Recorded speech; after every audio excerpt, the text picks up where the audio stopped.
The rolling hills of Galilee shimmered, their undulating forms creating a mesmerizing tapestry of nature's splendor. Each hill seemed to tell a story, a tale of ancient times and the countless generations that had walked these lands. Bathed in the golden glow of the late afternoon sun, the landscape took on an ethereal quality. The sunlight, filtered through the smoky haze, cast long shadows that danced across the hills, creating a scene that was both haunting and beautiful. A gentle breeze whispered through the olive groves, carrying the scent of wildflowers and the promise of new beginnings. The olive trees, with their gnarled trunks and silvery leaves, stood as silent sentinels, bearing witness to the passage of time. It was a scene of idyllic tranquility, a stark contrast to the inferno that would soon engulf the region, leaving behind a trail of devastation. The flames, fierce and unrelenting, would consume everything in their path, turning the lush landscape into a charred wasteland. The air was thick with the promise of spring, yet there was an underlying tension, a sense of unease that permeated the atmosphere. The land, though beautiful, seemed to be holding its breath, waiting for the inevitable. Wildflowers dotted the landscape, their vibrant colors a testament to nature's artistry. Each bloom, delicate yet resilient, stood in stark contrast to the smoky backdrop, a reminder of the beauty that could thrive even in the harshest conditions. Birdsong filled the air, a symphony of life and hope. The melodies, sweet and uplifting, seemed to offer a promise of renewal, a reassurance that life would continue despite the looming threat. A shepherd guided his flock along a winding path, their gentle bleating a soothing rhythm in the stillness. The shepherd, a figure of calm and resilience, moved with a quiet determination, leading his sheep to safety.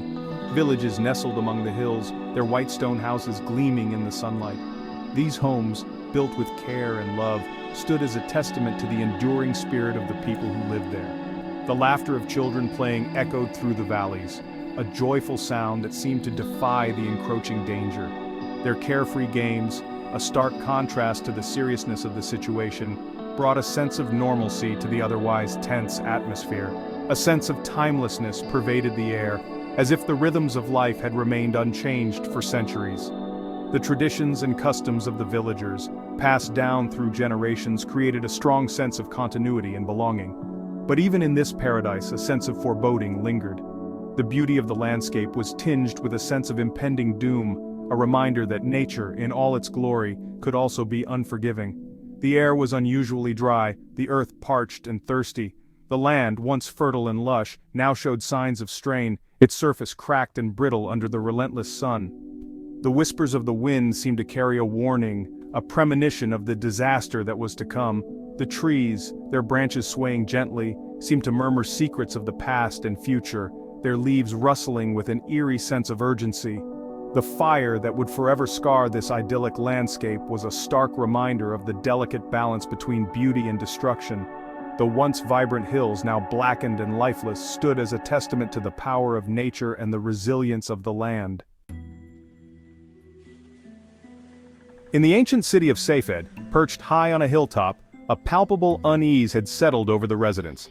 This city, known for its serene beauty and historical significance, now found itself under a shadow of uncertainty and fear.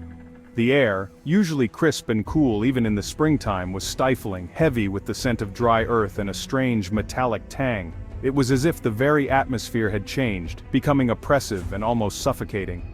The sun beat down mercilessly, its heat reflecting off the white stone buildings. The once welcoming warmth of the sun now felt like an unrelenting force, draining the energy from everything it touched. The leaves on the olive trees hung limp and lifeless, their usual silvery green vibrancy replaced by a dull, dusty hue. These trees, which had stood the test of time and weathered many seasons, now seemed to be giving in to the relentless heat. The scent of smoke, faint but unmistakable, drifted on the breeze. It was a constant reminder of the danger that lurked just beyond the horizon, a threat that could not be ignored. Rumors of wildfires in the south had been circulating for days, fueled by social media posts and frantic phone calls. The digital age had brought the news to everyone's fingertips, but it also amplified the fear and uncertainty. The news from the south was grim, villages evacuated, thousands of acres scorched.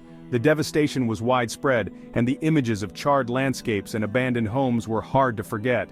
The fire, they said, was unlike anything they had ever seen. It moved with a ferocity and speed that defied all attempts to control it, leaving destruction in its wake. Old men, their faces etched with the wisdom of generations spent living in this unforgiving land, shook their heads and spoke in hushed tones. They had seen many things in their lifetimes, but this, they agreed, was something different. They had seen dry spells before, but this, they said, felt different. This felt ominous. The land itself seemed to be crying out, its once fertile soil now cracked and barren. As the sun began its descent, casting long shadows across the parched land, a sense of dread settled over Safed. The twilight, usually a time of calm and reflection, now felt like a harbinger of darker times to come. The air crackled with an unnatural energy. It was as if the very elements were conspiring, creating a tension that could be felt in every breath. The wind, now stronger, carried with it the scent of burning wood, and the faint but unmistakable sound of distant sirens. It was a haunting melody, a reminder of the peril that lay just beyond the horizon. The community gathered in small groups, their faces etched with worry and concern. Conversations were hushed, but the fear was palpable. Everyone knew that they were facing something unprecedented, something that could change their lives forever.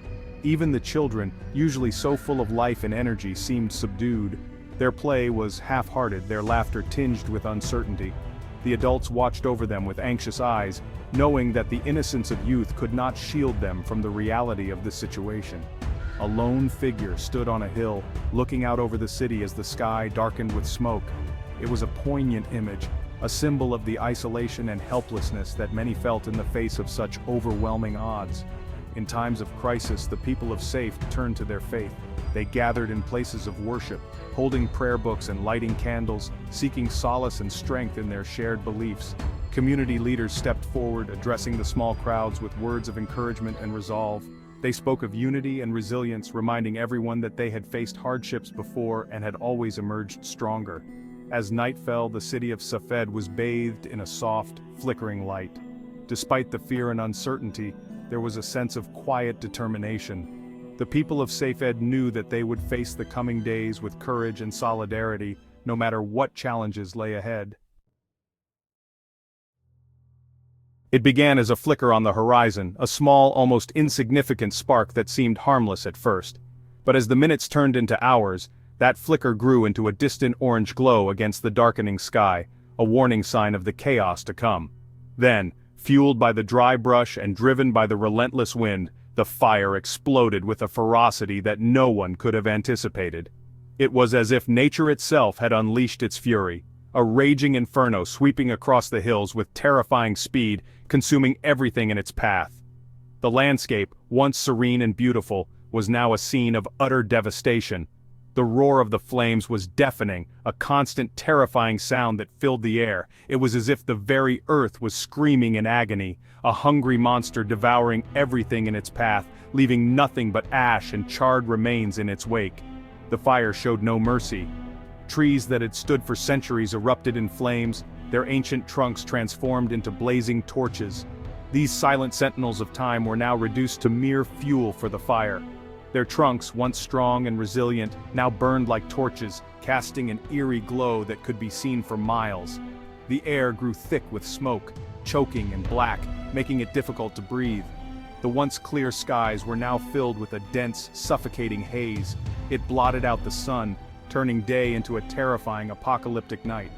The world seemed to be plunged into darkness, with only the fire providing a grim illumination. The fire jumped roads and fire breaks as if they were mere inconveniences, showing no regard for the barriers that had been put in place to stop it. It raced through fields, leaving behind a blackened wasteland. The once fertile land was now a desolate, charred expanse. The heat was intense. It could be felt from miles away, a constant reminder of the fire's relentless advance. It was as if the very air was on fire, melting plastic and turning metal searing hot to the touch. The destructive power of the fire was evident in every melted object and scorched surface. Sirens wailed, their urgent cries echoing through the smoke-filled air. The sound was a constant reminder of the danger that loomed ever closer. Frantic residents gathered what few possessions they could carry and fled their homes, their hearts heavy with fear and uncertainty. The fire showed no signs of stopping, their faces illuminated by the terrifying glow of the approaching inferno. They moved with a sense of urgency, knowing that every second counted. The fire was relentless and they had no choice but to run. Firefighters battled the blaze with all their might, their efforts heroic but often in vain. The fire was a formidable opponent, and it seemed to grow stronger with each passing moment. Community shelters filled with people seeking refuge, their faces etched with worry and exhaustion. They clung to hope, even as the fire threatened to consume everything they held dear. Wildlife fled in terror, their natural instincts driving them away from the encroaching flames. The fire did not discriminate, it consumed all in its path. From above, the scale of the devastation was clear. The wildfire stretched as far as the eye could see, a vast expanse of burning land that seemed to have no end. In the aftermath, the true extent of the destruction became evident, homes and forests reduced to charred remains, a stark reminder of the fire's unrelenting power. But even in the face of such devastation, the community came together, helping each other rebuild and find hope amidst the ashes. The fire had taken much, but it could not destroy their spirit. And in time, new growth began to emerge from the ashes, a symbol of recovery and renewal. The land would heal, and life would go on, stronger and more resilient than before. It was like a nightmare, sobbed Sarah, a young mother from a small village near Safed. Her voice trembled as she clutched her two young children close. One minute everything was normal. The next, the sky was black with smoke and the air was filled with the smell of burning. Her husband David stood beside her, his face etched with exhaustion and terror. His hands, roughened from years of working the land, shook as he described their escape. "We barely made it out," he said, his voice hoarse. "The fire was upon us so fast, we lost everything." Stories of loss and narrow escapes poured in from across the region.